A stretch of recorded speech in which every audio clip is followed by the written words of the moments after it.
क्या सच में स्वर्ग और नर्क होते हैं? क्या आपने सोचा है कि मौत के बाद आपको क्या मिलेगा, स्वर्ग या नर्क? भगवत गीता में उल्लेख है कि आपके अच्छे और बुरे कर्मों पर ही आपको मिलने वाला फल निर्भर करता है। क्या सच में मनुष्यों को मृत्यु के बाद स्वर्ग और नर्क में सुख या दुख भोगना पड़ता है, या फिर स्वर्ग और नर्क मानव जाति की कल्पना मात्र है? मरने के बाद स्वर्ग पाने के लिए इंसान क्या क्या, कौन कौन से कितने पापड़ बेले, अपनी इच्छाओं का दमन करके दान दक्षिणा दे, इसलिए तो सिर्फ इसलिए कि इस जन्म में तो सुख, शांति और स्वर्ग के आनंद की अनुभूति हुई नहीं, कम से कम मरने के बाद तो स्वर्ग मिले। लेकिन क्या आपके मन में कभी ये शंका नहीं आई कि क्या वास्तव में स्वर्ग और नर्क नहीं है या नहीं? तो ब्रह्मांड में कहाँ पर है? आइए हम आपको थोड़ा विस्तार से बताते हैं। स्वर्ग और नर्क कहाँ पर है? कहा जाता है कि स्वर्ग ऊपर है और नर्क नीचे है, लेकिन यदि स्वर्ग ऊपर अंतरिक्ष में कहीं पर है तो आज इसरो, नासा जैसी संस्थाओं द्वारा अंतरिक्ष में इतने उपग्रह भेजने गए और ये उपग्रह अंतरिक्ष में लाखों करोड़ों किलोमीटर की यात्रा कर चुके, तो इन्हें कहीं भी स्वर्ग तो नहीं दिखा। ठीक उसी तरह जमीन के भीतर, समुद्र के अंदर सैकड़ों फुट खुदाई करने के बाद भी आज तक कहीं नर्क नहीं मिला। स्वर्ग और नर्क होता क्या है? दुनिया के सभी धर्मों में स्वर्ग और नरक का जिक्र मिलता है। स्वर्ग अर्थात वो स्थान जहाँ पुण्य आत्माएं रहती हैं, और नर्क वो स्थान जहाँ बुरी आत्माएं रहती हैं। कहा जाता है मरने के बाद पापी व्यक्ति को नर्क में यातनाएं देने के लिए और पुण्य आत्माओं को स्वर्ग में सुख भोगने के लिए भेज दिया जाता है। हिंदू धर्म में यमराज को मृत्यु का देवता माना गया है। मान्यता के अनुसार व्यक्ति की मृत्यु हो जाने के बाद यमदूत उसकी आत्मा को धरती से यमलोक ले जाते हैं। वहीं जाकर उसके पाप पुण्य का हिसाब यमराज जी स्वयं करते हैं। इसी आधार पर यमराज उस आत्मा को स्वर्ग या फिर नरक का स्थान प्रदान करते हैं। इसी तरह हर धर्म में यह धारणा है कि ईश्वर ने इसकी रचना की है जहाँ व्यक्ति को उसके कर्मों का फल मिलता है, और स्वर्ग और नरक की धार्मिक व्याख्या भी है। कुरान, इस्लाम में स्वर्ग को जन्नत कहा गया है और नरक को दोजख या जहन्नुम। कुरान में कहा गया है कि इंसानों के द्वारा किए गए पुण्य उसके पापों पर भारी पड़ जाते हैं तो उसे जन्नत का सुख नसीब होता है, और अगर गुनाहों का वजन ज्यादा होता है तो उसे दोजख की सजा मिलती है।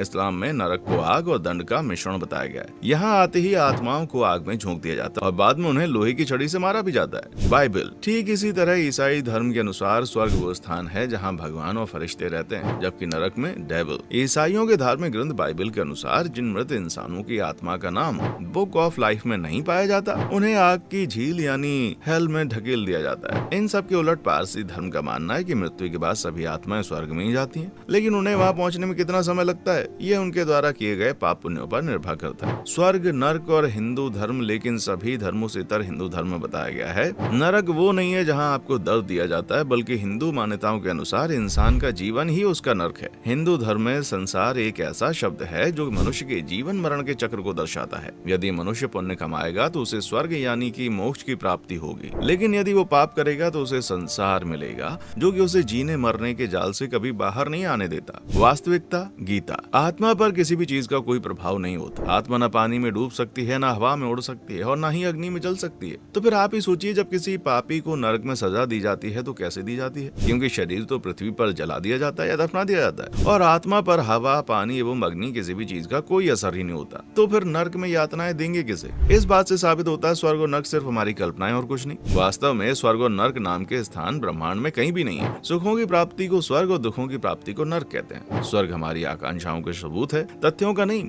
वास्तविक स्वर्ग तो हमारे मन में है, जो यहाँ वास्तविक जीवन में संभव नहीं है। जो बातें धरती पर इंसान करना चाहता है लेकिन कर नहीं सकता, उन सभी बातों का हम स्वर्ग में कर सकते हैं या सपना देखते हैं। जैसे यहाँ धरती पर हम रोजी रोटी कमाने के लिए रात दिन एक कर देते हैं, चाह कर भी आराम से बैठकर जिंदगी का मजा नहीं ले सकते। मदरापान करना, डांस बार में जाना गलत समझते हैं, जबकि इंसान की स्वाभाविक प्रवृत्ति ये सब करने की होती है। इसलिए हम हमारी कल्पनाओं में स्वर्ग में हमारे देवताओं को मद्यपान करते हुए और अप्सराओं का नृत्य देखते हुए आराम से बैठे देखते हैं। जो लोग गर्म स्थानों पर रहते हैं उनके स्वर्ग में ठंडी हवाएं बहती हैं, जो लोग ठंडे इलाके में रहते हैं उनके स्वर्ग में गर्मी रहती है। मतलब जो चीजें हमें यहाँ धरती पर नहीं मिलती वो सब चीजों की कल्पना हम स्वर्ग में करते हैं। अब सवाल आता है कि जब स्वर्ग और नर्क वास्तव में है नहीं तब हमारे पुराणों में इसकी कल्पना क्यों की गई? मुझे लगता है कि इसके दो मुख्य कारण हो सकते हैं, एक अच्छा, दूसरा बुरा। अच्छा कारण यह है कि स्वर्ग के सुख को काल्पनिक आशा और नर्क का डर है, लोगों को लुभाकर अच्छे मार्ग पर ले आता है, सदाचार के लिए प्रेरित करता है। बुरा कारण यह है कि कुछ धंधेबाज धर्मपरायण लोग भोली भाली जनता को स्वर्ग का लालच देकर नर्क का भय दिखाकर अपनी दुकानदारी चलाना चाहते हैं। हमारे धर्मपरायण लोग ना तो स्वर्ग में रहकर आए थे और ना नर्क से गुजरे थे। फिर असल में स्वर्ग और नर्क में होता क्या, इनको कैसे पता? जहाँ तक मृत्यु के बाद स्वर्ग और नर्क की प्राप्ति की बात है भैया, वो बेमानी है, क्योंकि इस शरीर के नष्ट हो जाने के बाद स्वर्ग और नर्क की अनुभूति को बतलाने का कोई उपाय आज भी विज्ञान के पास नहीं है। मरने के बाद आत्मा कहाँ जाती है, उसके साथ क्या होता है, इसका आज तक कोई भी विश्वसनीय प्रमाण हमारे पास नहीं है। जो भी है सिर्फ कयास लगाए जाते हैं। यहाँ धरती पर ही जिस घर के लोगों में आपस में प्यार है उस घर के लोगों को स्वर्ग के सुखों का एहसास हो जाता है। और नर्क अगर लाइव देखना है ना तो किसी बड़े अस्पताल में जाने पर दर्द से कराते हुए लोगों को देखो, नर्क का एहसास हो जाएगा। इसलिए धरती पर ही हर इंसान स्वर्ग के सुखों की कामना तो करता है, लेकिन स्वर्गवासी